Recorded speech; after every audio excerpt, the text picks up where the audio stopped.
میں بھی کہتا ہوں کہ عرش والے میری توقیر سلامت رکھنا، فرش کے سارے خداؤں سے الجھ بیٹھا۔ میں صرف اتنا بتانا چاہتا ہوں کہ بہت پہلے کی بات ہے، اب وہاں پر جبل عمر ہے، اور جبل عمر پر وہاں اب ایک ہوٹل تعمیر ہو رہا ہے، سعودی عرب کا وہ علاقہ ہے۔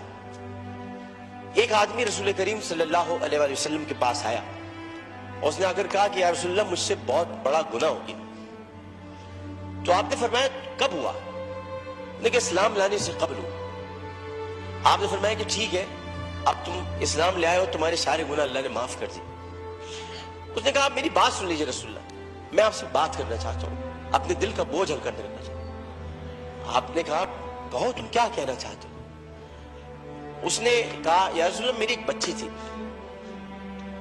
میری ایک بچی تھی، اور میں اس بچی کو جب وہ 5 سال کی ہوئی تو میں اس بچی کو کہا میں چلو تمہیں جنگل لے کے چلتا ہوں، اور میں اس کو لے کر چلا۔ جناب اسپیکر توجہ چاہوں گا، میں اس کو جنگل لے کر چلا۔ اب میں اس لیے لے کر چلا کیونکہ میری عزت پر حرف آ رہا تھا کہ میرے گھر بچی کو پیدا ہو۔ نبی کریم بہت غور سے سن رہے تھے، صحیح بخاری اور صحیح مسلم میں اس حدیث کو بیان کیا، ترمذی شریف میں بہت تفصیل کے ساتھ۔ تو انہوں نے بہت توجہ سے سنا اور کہنے لگا میں جنگل میں لے کے گیا، پھر میں نے ایک گڑھا کھودا۔ گڑھا کھودنے کے بعد میں نے بچی سے کہا اس میں لیٹ جاؤ۔ اچھا جب میں گڑھا کھود رہا تھا تو یا رسول اللہ مجھے ایک بات یاد آئی کہ وہ کھودتے کھودتے مجھے پسینہ آنے لگا، تو اس نے اپنے چھوٹی سی چادر سے میرا پسینہ بھی صاف کیا، اور اس کے بعد میں نے اس بچی کو گڑھے میں ڈال دیا، اور پھر میں نے مٹی ڈالی جو عربی میں اسے مجھ سے کہا، ترجمہ آپ کے سامنے پیش کروں، بابا بابا میں مر جاؤں گی بابا، اور میں نے اس کو مار دیا۔ بہت دیر تک خاموشی حجر رسول میں رہی۔ اس نے دیکھا تو رسول کریم صلی اللہ علیہ وسلم رو رہے تھے۔ خاتم النبیین، سید المرسلین، شفیع المذنبین، انیس الغریبین، رحمت للعالمین، راحت العاشقین، مراد المشتاقین، شمس العارفین، سراج السالکین، مصباح المقربین، محب الفقراء والغرباء والیتام والمساکین، ہمیں سکھاتے ہو، ہمیں سکھاتے ہو، ہم تو ختم نبوت کے محافظ، ہمیں سکھاتے ہو۔ سید الثقلین، نبی الحرمین، امام القبلتین، وسیلتنا فی الدارین، صاحب قاب قوسین، محبوب رب المشرقین ورب المغربین، جد الحسن والحسین، مولانا مولا الثقلین، ابی القاسم محمد بن عبداللہ۔ پر درمیان میں نہ بولو، حدیث کے درمیان نہیں بولو۔ اس کے بعد نبی کریم صلی اللہ علیہ وسلم نے یہ کیا کہ ان کے زار و قطار آنسو بہنے لگے، اور انہوں نے کہا کہ قسم اس پروردگار کی جس کے قبضے میں محمد کی جان ہے صلی اللہ علیہ وسلم، اگر تو اسلام نہ لاتا تو میں تجھے سر عام سب کے سامنے تیری گردن اڑاتا۔ یعنی مطلب یہ ہوا کہ نبی کریم نے بہت پہلے بتا دیا تھا کہ بچیوں کے ساتھ ظلم کرنے والوں کو سر عام ان کی گردن کاٹی جائے گی۔ یہ اصول متعین کر دیا تھا محمد مصطفیٰ، یہ سزا متعین کر دی۔ ظلم کرنے والا جناب اسپیکر کوئی صنف نہیں رکھتا، خدا کے لیے اسے مرد نہ کہے، خدا کے لیے اسے عورت نہ کہے۔ ظالم کی صنف نہیں ہوتی، ظالم کی صنف نہیں ہوتی، ظالم نہ مرد ہوتا ہے، ظالم کو مرد نہیں کہتے۔ میرے بھائی نے کہا ہے فیصل بانڈے نے میں نامرد بنا دوں گا، ارے وہ تو ہے ہی نامرد، جو عورتوں کی عزت لوٹتے انہیں کیا نامرد بناؤ، وہ تو ہے ہی نامرد۔ ہم ظالم کی صنف مقرر کر کے معاشرے کو پھر تقسیم کرتے ہیں۔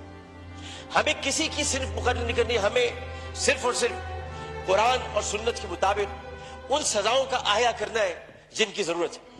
بحث ہمیں یہ کرنی ہے کہ انسانیت کی تذلیل ہوئی، بحث ہمیں یہ کرنی ہے کہ ہم کیا کر رہے ہیں، بحث ہمیں یہ کرنی ہے کہ اگر ہم ریاست مدینہ کے دعوے دار ہیں تو ریاست مدینہ میں اگر ایسا واقعہ ہوتا تو ہم کیا کرتے۔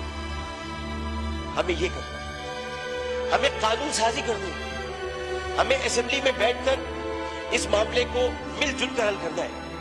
جبکہ قرآن کہتا ہے ان الصفا والمروہ من شعائر اللہ، جب اللہ نے 2 پہاڑوں کو مروہ اور صفا کو عزت دے دی تو پھر ان کی عزت کیوں نہ اتاری جائے، جنہوں نے پہاڑوں کے نام پر عزت دینے والے پروردگار کی پیدا کی ہوئی مروہ کو بے عزتی کے ساتھ اس کی عصمت دری کی، ان کی عزت کیوں نہ اچھالی جائے، ان کی گردن کیوں نہ کاٹی جائے، ان کو سر عام پھانسی کیوں نہ دی جائے۔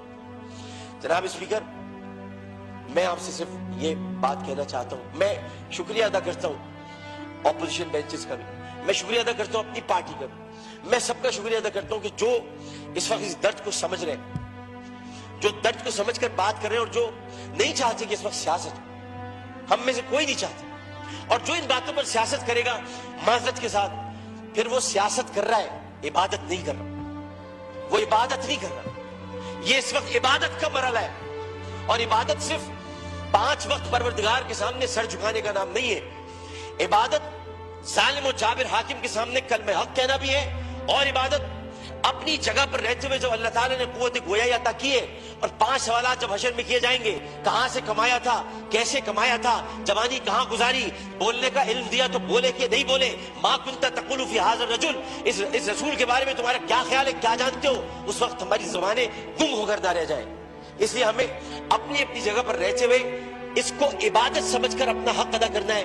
میں اتنا کہنا چاہوں گا آخر میں, جناب اسپیکر, میں اس ایوان سے ہاتھ جوڑ کر مطالبہ کرتا ہوں, بحیثیت ان کا ساتھی, بحیثیت رکن قومی اسمبلی, انہی کا ساتھی, انہی کا بھائی ہوں, اپنی بہنوں کا بھائی ہوں, اپنے جو ہمارے اپوزیشن والے ان کی بہنوں کا بھائی ہوں. صرف اتنا کہنا چاہتا ہوں کہ اس اسمبلی میں ہم پتہ نہیں کب رہے, کب تک رہے, کیا رہے, ہمیں نہیں پتا, لیکن ہم جتنے دن بھی رہے, یہ اسمبلی ایک تاریخ بن جائے کہ ہم نے, یہ اسمبلی نے قرارداد منظور کی تھی اور بل بنایا تھا کہ بچیوں کو میں ہر قتل کی بات ہے, بچیوں کی عصمت دری کرنے والوں کو سرعام سزائے موت دی جائے.